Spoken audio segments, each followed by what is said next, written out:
Welcome back into the GSMC Sports Podcast, as we are now going to be diving into the story that was just released from ESPN. Got to double check the authors here. I know it was Jeremy Fowler, and I just got to quickly pull up here the other name that was on it. Got to give our proper credit here. Jeremy Fowler and Tim McManus, that dove into some of the dysfunctions that were taking place with the Philadelphia Eagles during the 2023 season.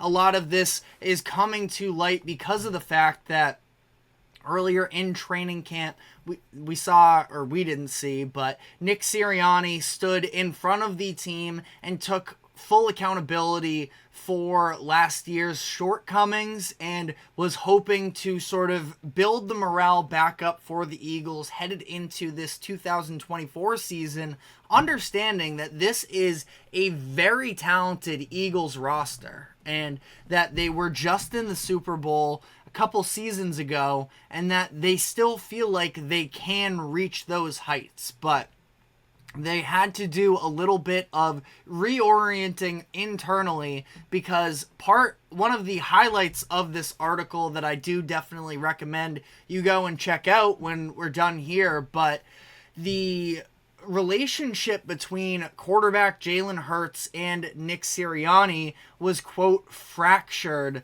last season, and it in large part had to do to the fact that they were not seeing eye to eye on a lot of things in terms of the way that they were scheming offensively, that it sounds like Hurts didn't have all that much respect for Sirianni in terms of an X's and O's game planner, that he sort of openly was going off script. He was working with their offensive coordinator, Brian Johnson, almost to the side a little bit to try and more so tailor the Eagles' offense in their own way and undermining Nick Sirianni a little bit. It's interesting because Sirianni, he obviously had a lot of criticism. He was facing a lot of criticism when the Eagles were eliminated from the playoffs this past year. They were 10-1 to begin the season. They lost 5 of their 6 final regular season games and then lost to a Tampa Bay Buccaneers team that the Eagles, at least internally, absolutely felt like they were better than. And I think that the expectations, especially coming into the year, would have been that the Eagles, if they were to match up with the Buccaneers in the playoffs, that should easily be a win. And that was not the case, because it was definitely very messy. And Sirianni, as he is receiving all of this backlash, a lot of people were asking the question of, well, what does he actually do? Is he just the emotional leader? Is he actually football intelligent? Which I think is such a disingenuous question to be asking from the outside looking in. We don't know what's happening on the inside for Sirianni and how he's going about game planning. I mean, he was hired off of being an offensive coordinator. That is his background. Now, it wasn't exactly, I would say, the easiest situation for him when he was with the Colts prior to being hired by the Eagles.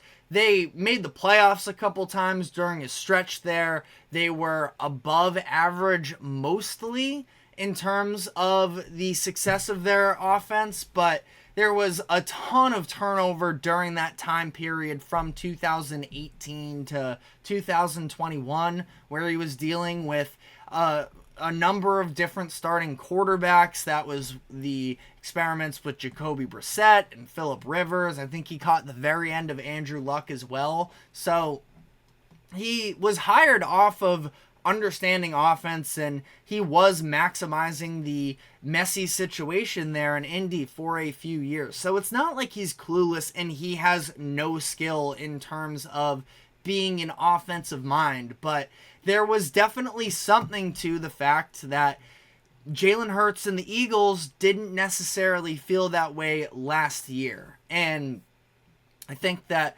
part of that mutual respect definitely rubbed off, lack thereof, I should say, rubbed off on the team a little bit. There was also a quote in that story that when they were 10-1, people were walking around, I think the quote exactly was, like their dog died, which is just kind of crazy considering the fact that, yes, we knew the Eagles, their record was definitely better than what we had been seeing on the field for a lot of that time period. I was sort of under the belief, though, that, yeah, they look a little bit fraudulent, but this is the team that just made it to the Super Bowl last year, so you kind of figure they're going to be able to figure it out, and they just never did, and things fell apart by the wayside. So Sirianni coming out in front of his team, taking responsibility for what went on, and hoping to rebuild the relationship with Jalen Hurts, with the team as a whole, and get themselves back on track was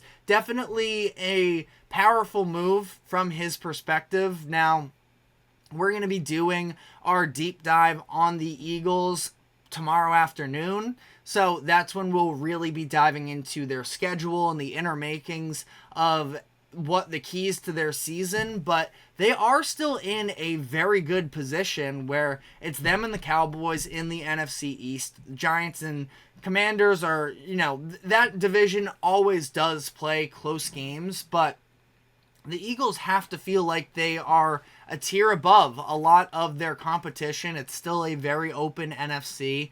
They sort of press the reset button on their coordinators during the offseason, bringing in Kellen Moore and Vic Fangio, who have definitely had their ups and downs throughout their careers in the NFL as coordinators, but they are both still very much respected at what they do, and I think that they're going to have a great chance to sort of amend everything from last year. Now, there are definitely some keys to the season, especially looking back at this article and talking about where things went wrong for them. The Eagles felt like they were overly reliant on vertical routes and that they were trying to, Hurts and Brian Johnson, quote, evolve their offense and try and, mix things up, add layers to it, and Sirianni sort of pushed back on that.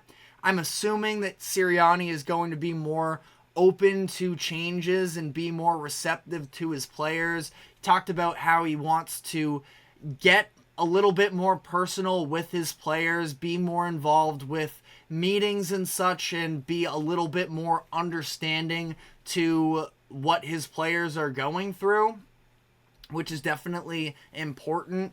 A really interesting piece of the article as well was the fact that Jalen Hurts and the Eagles last year struggled against the blitz. Now, Hurts was also dealing with a knee injury that definitely played at least some sort of a factor. The fact that his mobility was just not the same as it was in 2022, but it was so much so that Jalen Hurts actually went to seek out advice from Giants defensive coordinator Wink Martindale, going to your division rival's defensive coordinator to try and talk out how you can be better and the issues that you're struggling with internally in your locker room is kind of a crazy move. Now, I don't know exactly what the extent of the relationship between Wink Martindale and Jalen Hurts is, so maybe they have more of a connection and it does make a little bit more sense there,